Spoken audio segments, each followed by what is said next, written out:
Soul Passages Astrology. I'm your astrologer, Georgia Dempsey, and I thought today I'd spend a little time going over the dwarf planet Ceres with you. And I started thinking about Ceres this morning because spring has sprung in California.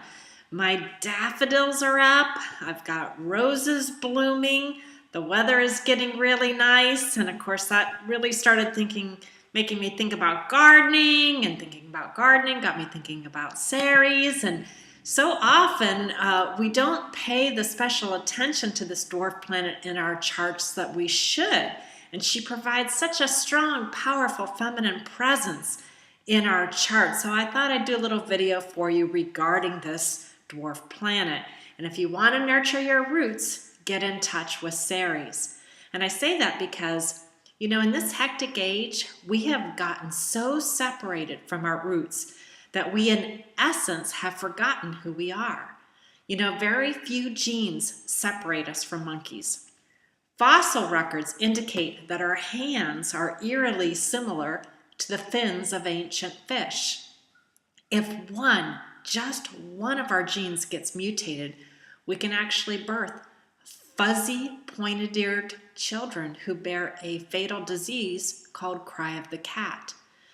Animal relations are far closer to our heart's genetic disposition and roots than we might care to think. So how is it that we have so severed our links with the earth that we've forgotten that we too are animals? I've recently been reading Barry Lopez's book, Arctic Dreams, and in it he mentions that Eskimos fear us above all other mammals. Why?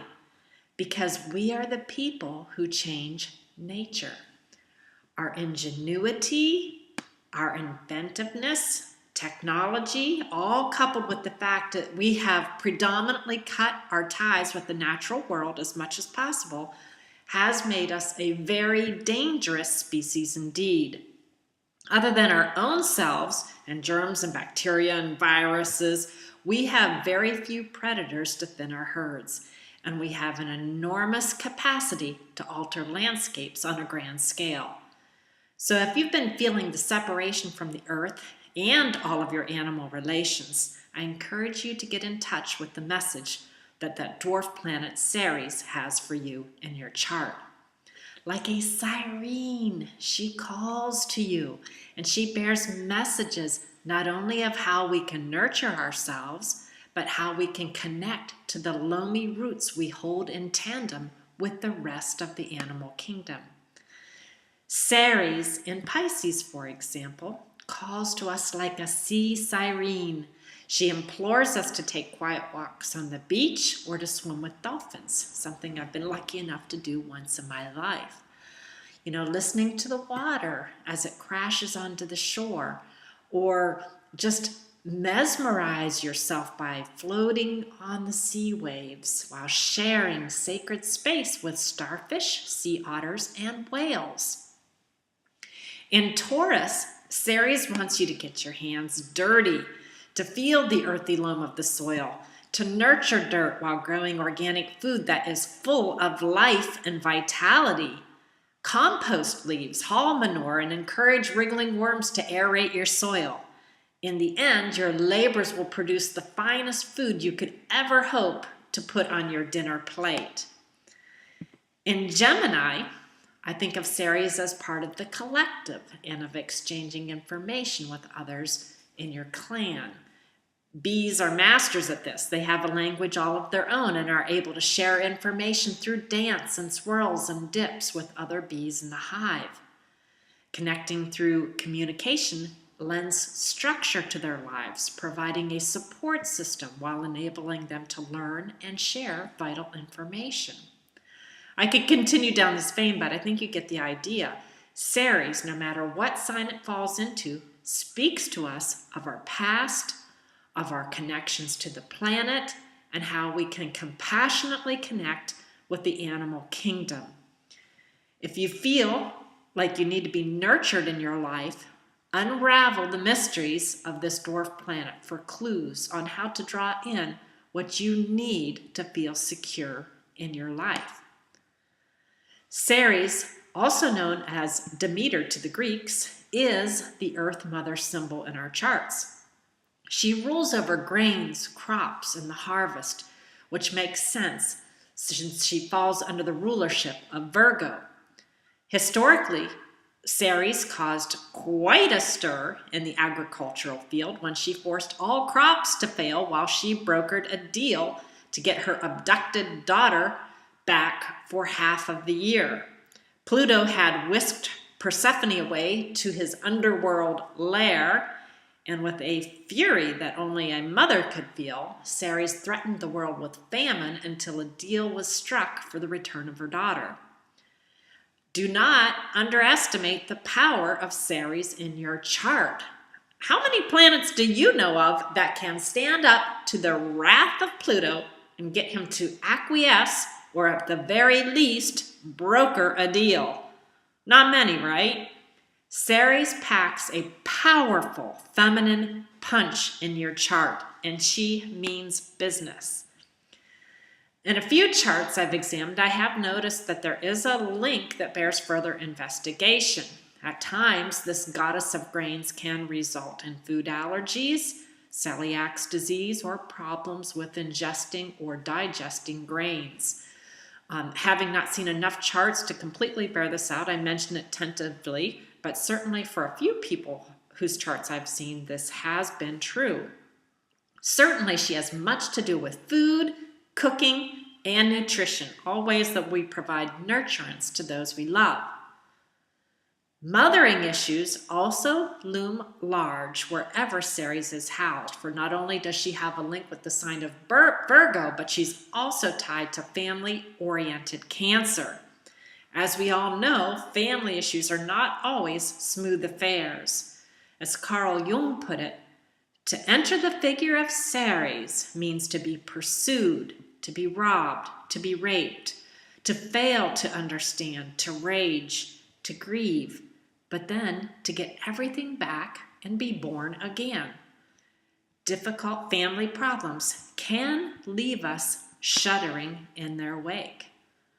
Loss is often a theme that is provoked, especially under hard Ceres aspects. Consider not only Persephone's story, but that of Natasha Kampusch. She disappeared during a Sun-Pluto square at the age of 10. A Saturn-Uranus configuration indicated a loss of freedom, which certainly panned out to be true because she was kept in a cellar for many years. During her Ceres return, however, she escaped. So riseth up that strong woman with her fist in the air. Custody battles, being separated from loved ones, or being cut off from love and nourishment are the harsher themes that surface when this dwarf planet is afflicted. Anger, rage, and grief can follow in her wake, but often there is enormous soul growth experienced through the loss. Ceres also enables you to overcome hardship and darkness. Just like the cycle of a seed, death paves the way for rebirth. In fact, Ceres often denotes the stages of life, whether that's through a woman's journey from childhood to a maiden, to a mother, and then finally a wise woman, or via the various stages of a plant. Growth and maturity often come through the hardships that we encounter as we struggle to reach the light.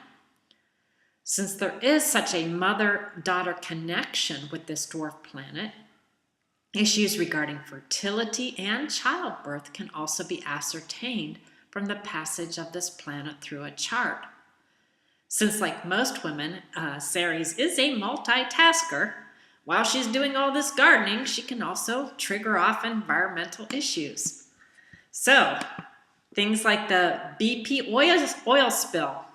Ceres was square the sun during that time, and the company needed to face horrific environmental issues regarding the disaster.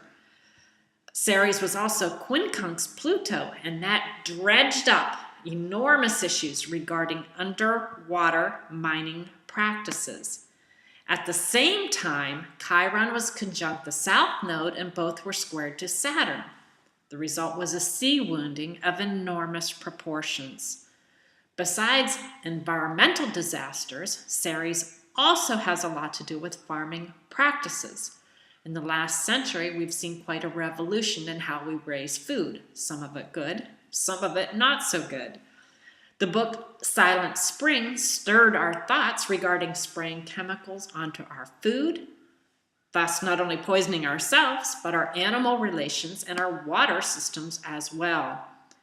Gene manipulation, soil depletion, and other unethical farming practices are causing Mother Earth to reel once again.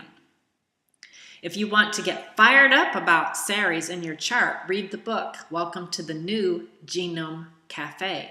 That will raise the fury of Ceres for some of you, spurring you to take ownership for your food by planting an organic garden. In fact, a prominent Ceres in the chart is likely to lend itself to becoming an environmentalist. My sister planet happens to be on my midheaven, and I relate to her pretty strongly. And I've also had a really strong connection with the earth. I've been very blessed that way in my life. Ceres tends to remind us that when our blood returns to the sea and our bones become dust and go back to the earth, that it is not us that owns the land, but the land owns us. When we learn the lesson that we are an integral part of our environment, that our very sustenance and survival relies on the health of our planet and our relationships with all of our brethren, be they family or of the animal kingdom, we will have learned the lessons of Ceres well.